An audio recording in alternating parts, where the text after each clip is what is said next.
No one at the executive floor noticed Daniel Mercer when he walked in carrying a battered laptop bag and a quiet patience that came from years of fixing other people's problems without being seen. He was just the temporary IT contractor, the single dad who always arrived 10 minutes early because daycare fines were brutal and overtime was a luxury he couldn't afford. His shirt was neatly pressed but worn at the cuffs, his eyes permanently tired yet kind, and his phone background, though no one saw it yet, was a photo that meant everything to him. The CEO's assistant waved him through with clipped efficiency, barely looking up. Her computer froze during a board presentation. "She's not in a good mood," she warned, as if Daniel didn't already understand how power worked in rooms like this. When he stepped into the glass-walled office, Evelyn Cross stood by the window, arms crossed, skyline reflected in the steel certainty of her posture. She was known for ruthless clarity, billion-dollar decisions, and a personal life sealed so tightly the media had stopped guessing. "You have 10 minutes, she said without turning around. Daniel nodded, knelt beside the desk, and got to work in silence. He moved carefully, methodically, as if the machine deserved respect. As the system rebooted, a folder popped open, unprompted, displaying a single image enlarged at the center of the screen. Evelyn turned back just in time to see it. The room changed instantly. The photo showed Daniel, younger, kneeling beside a hospital bed, his arm wrapped protectively around a little girl with a shaved head and a crooked smile, both of them laughing despite the 4 lines. Evelyn froze. She didn't yell. She didn't demand explanations. She simply stared. "That's your daughter?" she asked, her voice softer than it had been all morning. Daniel swallowed. "Yes. Emma. She's 6 now. That picture was taken during her leukemia treatment." The word landed like a crack in glass. Evelyn's eyes lingered on the image longer than was professional. Something old and buried stirred behind her composed exterior. She survived. Daniel smiled, not the polite kind, but the kind that comes from walking through fire and still believing in light. She did. Doctors said hope mattered as much as medicine. Evelyn slowly sat down. The city outside no longer mattered. She asked questions she had never asked any employee before. How he balanced work and parenting. How he stayed optimistic. Why he still worked contract jobs when his skill level clearly exceeded the role. Daniel answered honestly. Because stability mattered more than pride. Because his daughter deserved a future without fear. Because sometimes fixing computers was easier than fixing grief. When the computer chimed back to life, fully restored, neither of them noticed right away. Evelyn finally broke the silence. "Mr. Mercer," she said, "stay a moment longer." And in that moment, neither of them knew that a single photo had just shifted the course of both their lives. If this story is already pulling you in, take a second to subscribe, because what happens next will stay with you long after the screen goes dark. Evelyn Cross had faced hostile takeovers, courtroom ambushes, and global crises without her pulse ever betraying her, yet that night she sat alone in her penthouse replaying the image of a tired father and a laughing child as if it were a message meant only for her. She hadn't told Daniel why the photo unsettled her so deeply, how it echoed a chapter of her life she never allowed herself to revisit, the brother she lost to illness, the promises she made and then buried beneath ambition. The next morning, she summoned Daniel back under the pretense of a security upgrade, but what she really wanted was clarity. Over coffee she didn't need, she asked the question that had followed her all night. If you had one chance to change everything for your daughter, would you take it, even if it terrified you? Daniel didn't answer immediately. He thought of Emma's laugh, of hospital hallways, of the nights he pretended not to be afraid. "I already did," he said quietly. "Every day I wake up." Something in Evelyn finally broke open, not loudly, not dramatically, but enough to let truth through. She offered him a full-time position, triple his current pay, flexible hours, and private health care. Not charity. Respect.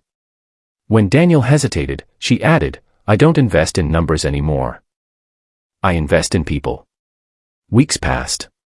Emma visited the office once, her bright scarf and fearless questions disarming an entire floor of executives. Laughter replaced tension. Productivity rose, but more importantly, humanity returned. Evelyn found herself staying later, not to work, but to listen to Daniel's stories, to learn what courage looked like without applause. One evening, she finally told him about her brother, about how she had built an empire to outrun a loss she never processed. Daniel didn't try to fix her.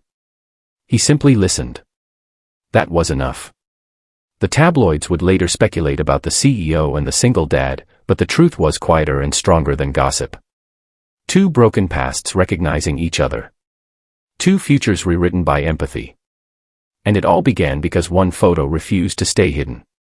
If this story moved you even a little, don't let it end here. Subscribe to the channel for more powerful stories about love, resilience, and the moments that change everything. Red Heart. By the third month of Daniel's full-time role, the company no longer felt like a machine. It felt like a place where something human had taken root, and everyone sensed it. Daniel didn't try to stand out, yet his presence changed the rhythm of the floors he worked on. He fixed systems before they failed, remembered people's names, and left handwritten notes explaining problems in plain language instead of jargon. Evelyn noticed everything. She noticed how meetings ended faster when Daniel was nearby, how Emma's occasional visits softened even the hardest executives, and how her own days felt lighter in ways success had never delivered. But with closeness came fear. Evelyn had spent her life mastering control, and Daniel represented the one variable she couldn't calculate: genuine connection. One evening, after a brutal board confrontation that left her questioning her leadership for the first time in years, she found Daniel still at his desk, helping a junior employee recover deleted files. "Why are you still here?" she asked, not sharply, but honestly. Daniel shrugged. Someone needed help. The simplicity of it hit her harder than any accusation. She sat down and, for the first time, admitted something she had never said aloud, that despite everything she had built, she went home every night to silence. Daniel didn't romanticize her loneliness. He understood it. He spoke about nights when Emma slept and the fear crept in, whispering that he wasn't enough. They shared silence that didn't need filling. The next day, rumors began to swirl. Whispers of favoritism. Questions about boundaries. Evelyn felt the walls closing in, the same old instincts urging her to cut ties before vulnerability became weakness. She called Daniel into her office, ready to create distance, to protect them both.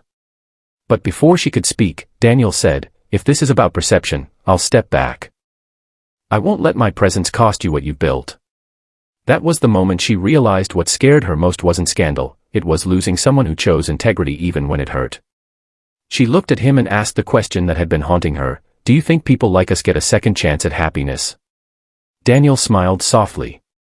"I think we only miss it when we're too afraid to try."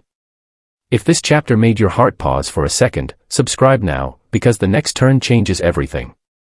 Chapter 4. The turning point came quietly, disguised as a crisis. Emma collapsed at school one afternoon, panic racing through Daniel faster than memory ever could. Old fears came roaring back as doctors ran tests, hospital lights flashing like ghosts of the past. Evelyn arrived without hesitation, ignoring meetings, shareholders, and optics. She sat beside Daniel in the waiting room, her presence steady, unperformative. When the doctor finally explained it was exhaustion and dehydration, not a relapse, Daniel broke down in a way he never allowed himself to before. Evelyn held his hand, understanding now that strength wasn't the absence of fear, but the decision to stand anyway.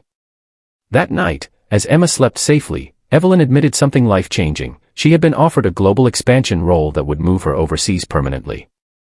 It was the pinnacle of her career. The dream she had chased her entire life. But now, it felt like a question instead of a victory. "I don't know who I am without work," she confessed. Daniel didn't answer immediately. Then he said, "Maybe you're about to find out." Days later, Evelyn shocked the board by declining the role and restructuring the company to prioritize sustainable leadership. The media called it reckless. Employees called it inspiring. For Evelyn, it was freedom. She didn't confess love in grand speeches. She showed it by showing up, at school plays, hospital checkups, Sunday breakfasts that felt like healing. Daniel never asked her to choose him. She chose them anyway. The final scene wasn't a kiss or a headline. It was Evelyn taking a photo, Daniel fixing Emma's tablet at the kitchen table, both of them laughing, and saving it as her desktop background. Because the thing that changed her life wasn't power. It was a single dad, a single photo, and the courage to ask one honest question. If this story touched you, don't let it be the end. Subscribe to the channel for more unforgettable stories about love, resilience, and the moments that redefine us. Red Heart. Years later, people inside the company would still talk about the moment everything truly changed, though most of them never realized it happened on an ordinary morning with spilled cereal and a broken tablet screen. Daniel had just finished tightening a screw while Emma narrated a story she was writing for school, her voice bright with confidence that had once been fragile hope. Evelyn watched from the doorway, coffee cooling in her hand, quietly absorbing the life she never planned but now couldn't imagine living without. The company had grown, not just in profit, but in purpose, becoming a place known for compassion-driven leadership, flexible families-first policies, and loyalty no amount of money could buy. Evelyn was still a powerful CEO, but no longer a distant one. She listened more. She trusted more. And when asked in interviews what sparked the transformation, she never mentioned market trends or strategies. She mentioned a man who fixed her computer and reminded her what mattered. Daniel never saw himself as a hero. He still packed lunches, still worried, still fixed problems one careful step at a time. But he had learned that love didn't arrive with noise, it arrived with consistency. The final image was captured unintentionally, a reflection in a darkened screen, a family laughing together, imperfect and real. That photo replaced every award on Evelyn's wall. Because success, she learned, wasn't measured by what you built alone, but by who you chose to build it with. And if this story stayed with you, if it reminded you that one small moment can change everything, subscribe to the channel now, because more powerful stories like this are waiting, and the next one might change your perspective too. Red Heart.